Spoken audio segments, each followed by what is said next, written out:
우리 정치의 한 달 앞을 내다봅니다. 월간, 오늘은 월간 유인태 편입니다. 유인태 전 국회 사무총장 어서 예, 오십시오. 안녕하세요. 아니 혹시 어젯밤에 엑스포 그 발표하는 생중계 보셨어요, 총장님? 그저께 밤 어젯밤이요. 자정 넘어서니까. 자정 예, 예, 넘어서 1시쯤에. 보통 우리는 그저께 밤이라고 그러죠. 저는 또 정확하다 보니까. 정확하게는 그저께 밤이 맞아요. 그건 나중에 따지고 어쨌든 어젯밤은 네, 아니고 알겠습니다. 그저께 그날 그때 밤 하여튼 봤죠. 그날 밤 허탈했죠. 뭐. 보셨어요? 네. 아. 뭐 저걸 가지고 왜 저랬나 싶더라고 저렇게. 아니 119대 29. 저는 민망하리만치 큰 예, 표차가 예. 났습니다. 박빙이라고만 안 했으면 사실은 뭐 질 수도 있고 이길 수도 있는 거죠. 될 때도 있고 안 될 때도 있는 건데 박빙이라고 하다가 이렇게 표차가 크게 나다 보니까 국민적인 실망감이 상당히 컸는데 결국은 어제 윤석열 대통령이 계획에 없던 대국민 담화를 발표했습니다. 듣고 오죠. 예측이 많이 빗나간 것 같습니다. 이 모든 것은 전부 저의 부족이라고 생각해 주십시오. 부산 시민을 비롯한 우리 국민 여러분께 실망시켜드린 것에 대해서 정말 죄송하다는 말씀을 드립니다. 모든 것은 제 부족함입니다. 이렇게 특정 사안에 대해서 발빠르게 담화를 발표한 것도 굉장히 오랜만이고 또 자신의 책임을 지금 인정했어요. 오랜만이 예, 오랜만이면 10개월 만이라고 지금 해요. 처음인 것 같은데. 이태원 참사 때 그때 한번 긴급 그때도 담화가 있었고 저렇게 안 했죠. 책임 인정은 안 했었습니다만 그때는 그렇게, 예. 이번에는 자신의 책임까지 인정하는 이제 담화가 나와서 상당히 이례적이다 이런 평가가 나와요. 어떻게 보셨습니까? 선거가 가까워져 가는구나. 뭐 그런 우선 느낌이 들었어요.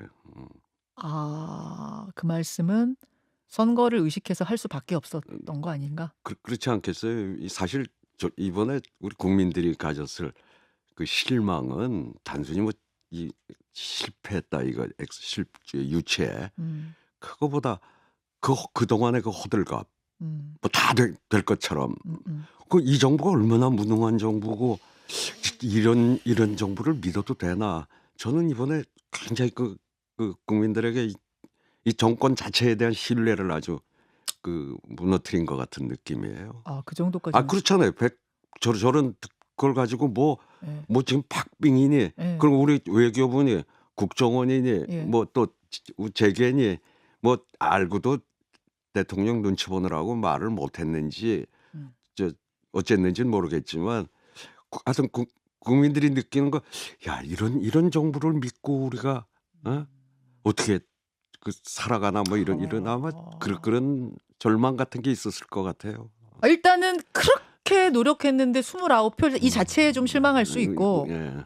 그걸 일단 차치하더라도 뭐 오일머니의 벽이 높았다 이런 것 때문에 어려웠다라고 이해하더라도 박빙이라고 끝까지 한 그 정보력, 그 상황 판단력은 정말 실망스럽다. 글쎄, 그렇죠.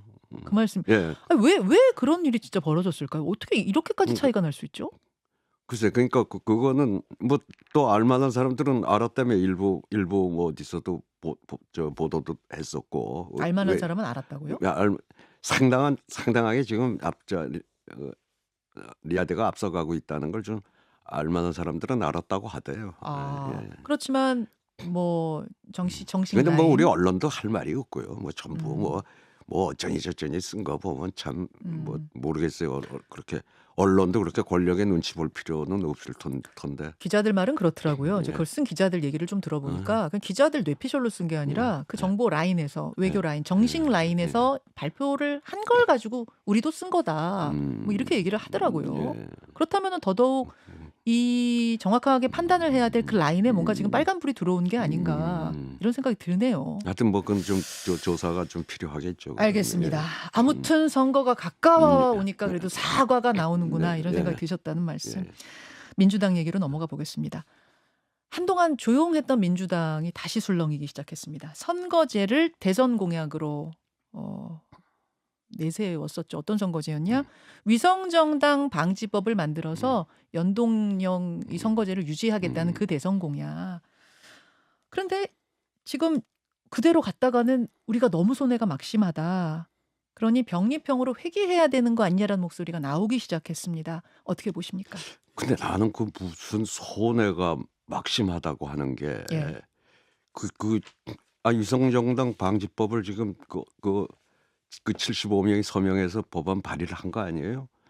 예, 그게 이제 완벽하게 그 실효성 있게 그걸 막을 수 있겠느냐 하는 건 예. 별개라도 저 음흠. 법을 저렇게 저기 통과가 됐는데도 불구하고 하면 하는 쪽이 손해를 볼 거고 그러면 위성정당 방지를 할 수 있다 그러면은 뭔 손해며 또 하나는 그 민주당이 예. 특히 지금 그 이재명 대표는 지금 딴 거보다 신뢰의 위기 아니에요.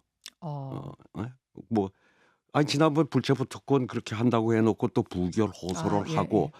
이거 선거 때 그 후보 시절부터 또 의원총회까지 걸쳐가지고 이러한 정치 개혁을 하겠다고 또 김동연 지사하고도 같이 뭐 발표를 하고 이거 한두 번 한 게 아닌데 이걸 헌신작처럼 내버려.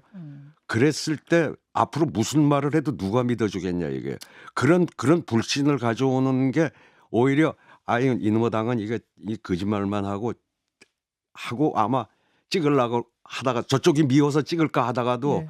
이쪽이 더 미워지면 뭐 기권을 하든지 저쪽을 찍는다 이 말이에요.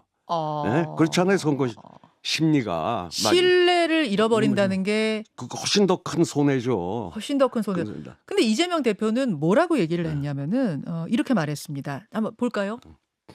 선거라고 하는 거는 뭐 여러분도 너무 잘 아시지만 승부 아닙니까? 이상적인 주장 멋있게 지면 무슨 소용이 있겠어요? 승부인데 멋있게 지면 그게 무슨 소용이냐? 그 노무현의 삶을 얼마나 바보 같은 진짜 바보라고 생각하는 게 이재명이라고요. 그렇잖아요. 저 얘기에 예. 멋있게 지면 무슨 소용이 있냐. 예. 노무현은 멋있게 여러 번 졌잖아요. 예? 뭐 저런 소리야말로 자기가 무슨 노무현의 정신을 이어받은 사람이에요. 예. 완전히 노무현을 부정하는 얘기 아니겠어요? 부정하는 얘기입니까? 아니 그렇잖아요. 지금 그렇잖아요. 멋있게 지면 무슨 소용이냐가 아니라 멋있게 지더라도 명분과 원칙대로 가겠다는 게 노무현의 정신이었다. 그렇지 않습니까? 그래서 계속 졌지만 언젠간 대통령이 됐다. 예. 그 말씀이세요. 예. 이제 이런 얘기도 해요. 이재명 후보가 대통령 선거에서 워낙 아깝게 졌던 기억이 있기 때문에 현실적으로 지고 나니까 이게 지는 거더라. 이런 생각을 좀 했던 건 아니겠네요. 근데 현실적으로. 이번에 또 자꾸 저걸 가지고 뭐 어떤 저 당내 어떤 친구는 뭐 35석을 소원을 보니 그건 난 도대체 어떤 근거인지 말도 안 되는 거고 오히려 저는 이번에 저 약속을 또 완전히 저버리고 병리평으로 후퇴를 한다고 그러면은 우선 이 민주당에 대한 신뢰 또 이재명 대표에 대한 신뢰 때문에 예. 신뢰가 완전히 무너지기 때문에 그게 입는 손실이 훨씬 더 클 거라고 봅니다. 현실적인 손익 계산을 따지더라도. 그것은 장기적인 손실 말씀이세요? 아니면 우선 총선에서도 단기적으로도 그래, 단기적으로도 손실일 거라고 보세요? 예. 이렇게 약속 안 지키는 당을 어떻게 찍어줘 하는 표가 있을 것이다. 한번 전과도 몇 번 있는 데다가 이번에 또 그래 놓으면 이건 영원히 못 믿을 당으로 저는 이렇게 낙인이 찍힐 것 같아요. 말하자면 불체포 특권 포기한다고 예. 했다가 예. 뭐 예. 안 한 것 또 지난번에 이제 단식 후에 뭐 의원들한테 호소했던 거라든지 이런 게 이제 쌓였다. 그걸 지금 정가라고 말씀하시는 거예요? 그렇죠. 예. 신뢰의 위기가 결국 선거를 더 어렵게 할 것이다 이 말씀. 근데 진성준 의원이 어제 이 자리에 출연하셔서 연동형 제도 유지가 어려운 이유, 현실적인 이유를 좀 설명을 했어요. 민주당은 이번 총선을 통해서 윤석열 정권의 무능과 역사적인 퇴행을 막아야 한다고 생각한다. 근데 그것과 정반대되는 결과를 초래할 선거 제도를 우리 손으로 만들자는 꼴이다. 글쎄 그러니까 그게 저는 뭐 서로 뭐 생각이 다를 수는 있겠지만은 저는 이번에 저기 후퇴행을 하면은 예. 그게 훨씬 더 민주당에 주는 타격이 이번 총선에서도 그거는 뭐 제도로 저쪽이 뭐 위성정당을 만들고 안 만들고 보다 이 세상에 못 믿을 놈들이 돼버린다 이게 민주당 세상 천지에 집단이 못 믿을 사람, 예. 못 믿을 놈들이 돼요. 예, 그렇지 않겠어요. 저부터 우선 그런 생각이 드는데 저렇게 간다 그러면 어허. 쳐다도 보기 싫은 당이 됐는데. 예. 예. 아, 그 정도. 예. 근데 지금 유인태 총장님과 생각이 같은 민주당 의원이 최대한 75명 정도가 되는 것 같은데 진성준 의원의 어제의 말씀은 병리평 찬성하는 사람은 그보다 더 많다. 실제로는 이런 얘기를 하시던데. 실제로 아마 저기 그래도 이게 우리가 명분을 따라야 된다 해서 실제로는 이 병리평으로 퇴행하면 안 된다고 하는 사람이 더 많을 거인데 지금 뭐 공천권자의 속내가 이 좀 병리평이라고 읽은 사람들은 괜히 이런 데 나서서 또 미운 털 하나라도 덜 베기려고 그러지 이게 원칙대로 가야 된다. 그러니까 이 예. 연동형으로 가야 된다 예. 하는 숫자가 75명보다 더 넘을 거예요. 아, 지금 손 못 들고 그냥 있는 그렇지 수가 않겠어요? 많다. 예. 그냥 생각하시는 거예요? 아니면 분위기가 정말 그래요?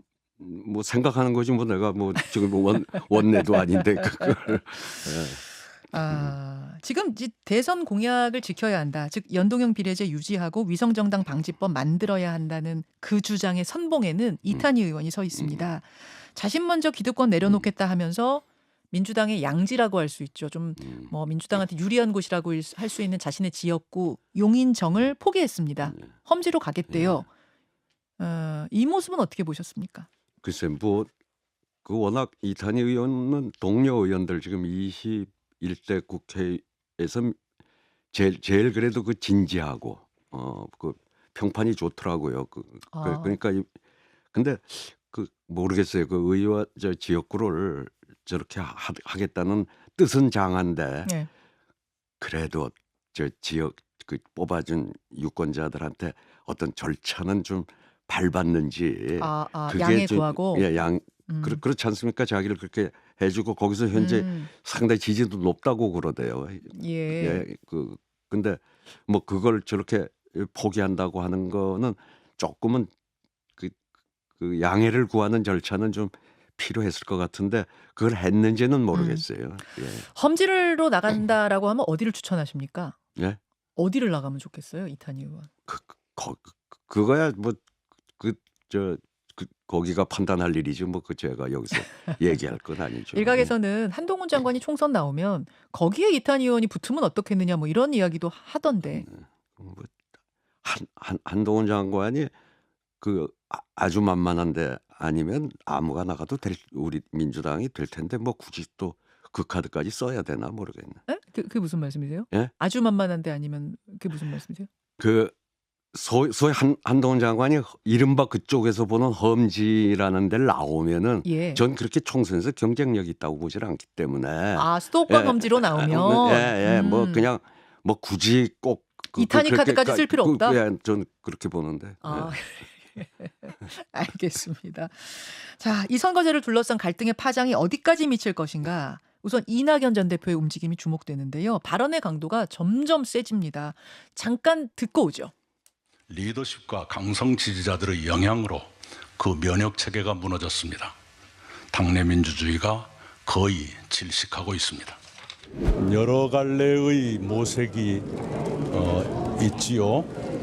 국가를 위해서 제가 할 일이 무엇인가 하는 것은 항상 골똘하게 생각하고 있습니다.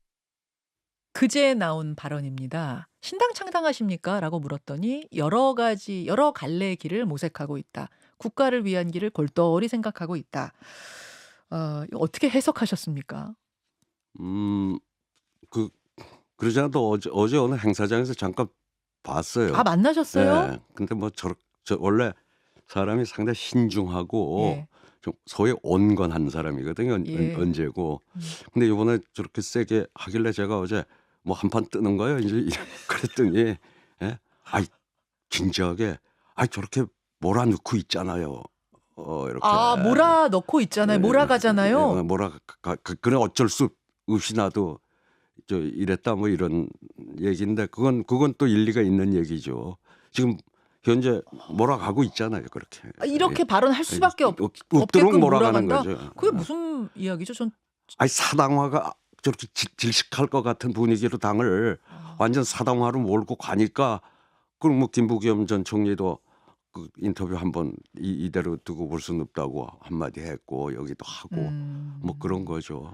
아, 이렇게 말할 수밖에는 없게끔 지금 몰아넣고 있다라고 말을 예, 하더라. 예, 예. 그럼 신당 창당의 가능성도 있다고 보세요? 그거는 어떤 좀 명분과 계기가 주어져야죠. 현재 이것만 가지고는 아, 저는 오히려 그 이제 과거 열린우리당하고 민주당하고 분당 때 분당 안 하기로 서로 합의를 예, 했었거든요. 예. 그리고 그 노무현 대통령이 보통 열린우리당 신당을 창당했다고 그러는데 근데 안 하기로 했어요. 오히려 제가 좀 그런 얘기를 하니까 저한테 좀 그 얘기 좀 하지 말아달라고까지 노무현 대통령이 말씀을 하신 네. 적이 있는데 음, 그때 이제 서로 합의를 했어요. 음, 이 상향식 공천을 하기로. 당원을 개정하는 걸로. 예, 예. 예? 그런데 그 당원 개정하러 당무회의 여는 날 뭐 입구에서부터 뭐 약간 뭐 소위 난임구 부대에 의해서 뭐 폭력이 좀 되고 또 안에서는 머리끄댕이가 잡히면서 음흠. 아이고 이거 안 되겠다 해가지고 이제 그 분당이 된 거거든요. 그 분당이라는 건 처음부터 안 하려고 다 해서 그렇게 서로 했다가 약속하고도. 예, 약속하고도 어느 순간에 그렇게 뒤집어질 수가 있는 거기 때문에 아하. 이를테면은 이 병립형으로 완전히 그냥 이런 여론이 이름에도 불구하고 그리고 그렇게 약속을 했음에도 불구하고 그냥 밀어붙이면서 예. 또 거기에다가 뭐 저 개딸들의 저런 아주 그 거의 폭행에 가까운 뭐 테러에 가까운 뭐 저런 게 되면은 그거는 오히려 그 분당을 부추길 수가 있죠. 어떤 그런 계기를 만들어 줄 수가 있다 저는 그렇게 아, 봐요. 분당이라는 게 쉬운 일 아니고 예. 아니죠. 예. 아니고 그렇긴 하지만 약속을 절대 그러지 말자고 약속을 하고도 어떤 계기로 깨질 수 있는 게 정치다, 예. 당이다 예. 그 말씀이신데 지금 이 상황에서 선거제 그 상황에서 강성 지지자들이 어떤 제스처를 취하느냐에 따라서는 도화선이 될 수도 있다고. 될 수 있죠. 특히 이 연동형 병립형 문제 그렇게 예, 예. 커요 이 문제가? 크다고 봐야죠. 그건 큰 신뢰가 달린 문제였고 어. 그리고 솔직히 말해서 이재명 대표 입장에서는 네. 병립형으로 가야 비례 공천은 대표가 영향력을 훨씬 더 미치는데 10몇 명 내가 배지 줄 수 있는데 그런 이권을 소위 포기해?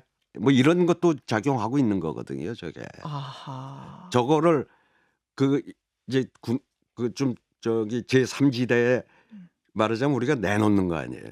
우리가 포기하고 그 약속을 몇 번 한 거 아닙니까? 사실 그렇죠. 예? 네. 근데 도로 걷어들여서 내가 할래. 이게 탐욕이죠. 예. 그렇기 때문에 이게 큰 어떤 분당의 도화선도 되려면 될 수도 있다라는 말씀. 정치가 생물이라서 사실 100% 예측이란 건 없어요. 없긴 합니다만 몇 퍼센트 가능성을 느끼세요 지금으로선? 아직은 뭐 좀 더 두고 봐. 근데 가령 그냥 완전 병립형으로 되도록 한다 했을 때는 저는 상당히 심각한 사태가 올 수도 있다 이렇게 봐요. 예. 근데 이낙연 전 대표가 워낙 엄중하고 신중하고 뭐 가던 길도 되돌아보면서 다시 보고 하실 정도의 스타일이시라 진짜로 그렇게 행동으로 뭔가를 옮길 수 있겠습니까?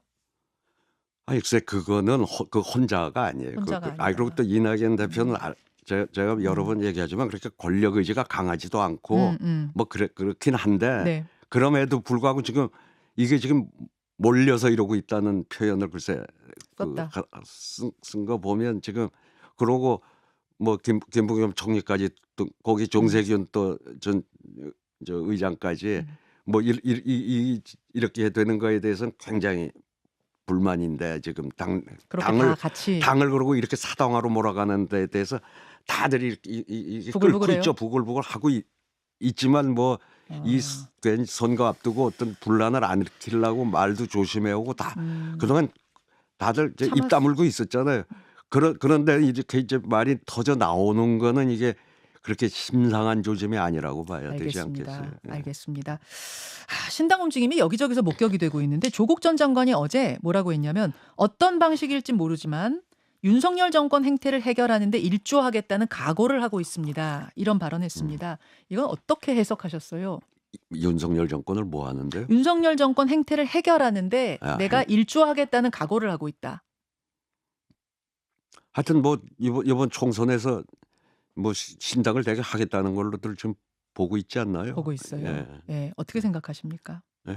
그 지금 조국 장관 저는 뭐 그 재판 받을 때 행태나 이런 거에 대해서는 좀 비판적인 얘기를 했는데 지금 어쨌든 이 본인이 자초한 거든 아니든 그 일가족이 그 가족이 아주 붕괴될 정도의 탄압을 받았다니까 윤석열 검찰의 아주 탄압을 받은 그런 피해자라고 하는 게 이 민주당 또 지층에서는 꽤 퍼져 있는 것 같아요. 예, 예. 그러니까 이 뭐 좀 연동형이 되고 해서 하면은 그 꽤 좀 지지를 받을 것 같더라고요. 아, 파괴력이 좀 있어 보입니까? 조국 그렇다고 신당? 그래요. 예. 그러니까 이 윤석열 검찰 정권의 가장 큰 피해자 비슷하게 지금 조국이 이렇게 좀 상징화되어 있는 것 같아서. 아하. 조국 신당이 뜨게 되면 지금 파괴력이 좀 있을 거라고 하셨는데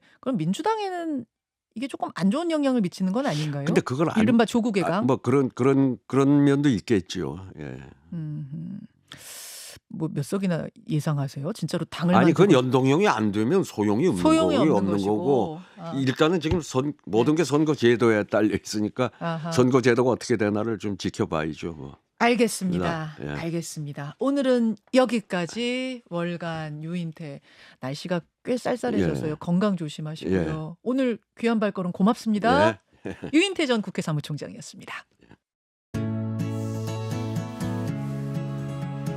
김현정의 뉴스쇼는 시청자 여러분의 참여를 기다립니다. 구독과 좋아요, 댓글 잊지 않으셨죠? 알림 설정을 해두시면 평일 아침 7시 20분 실시간 라이브도 참여하실 수 있습니다.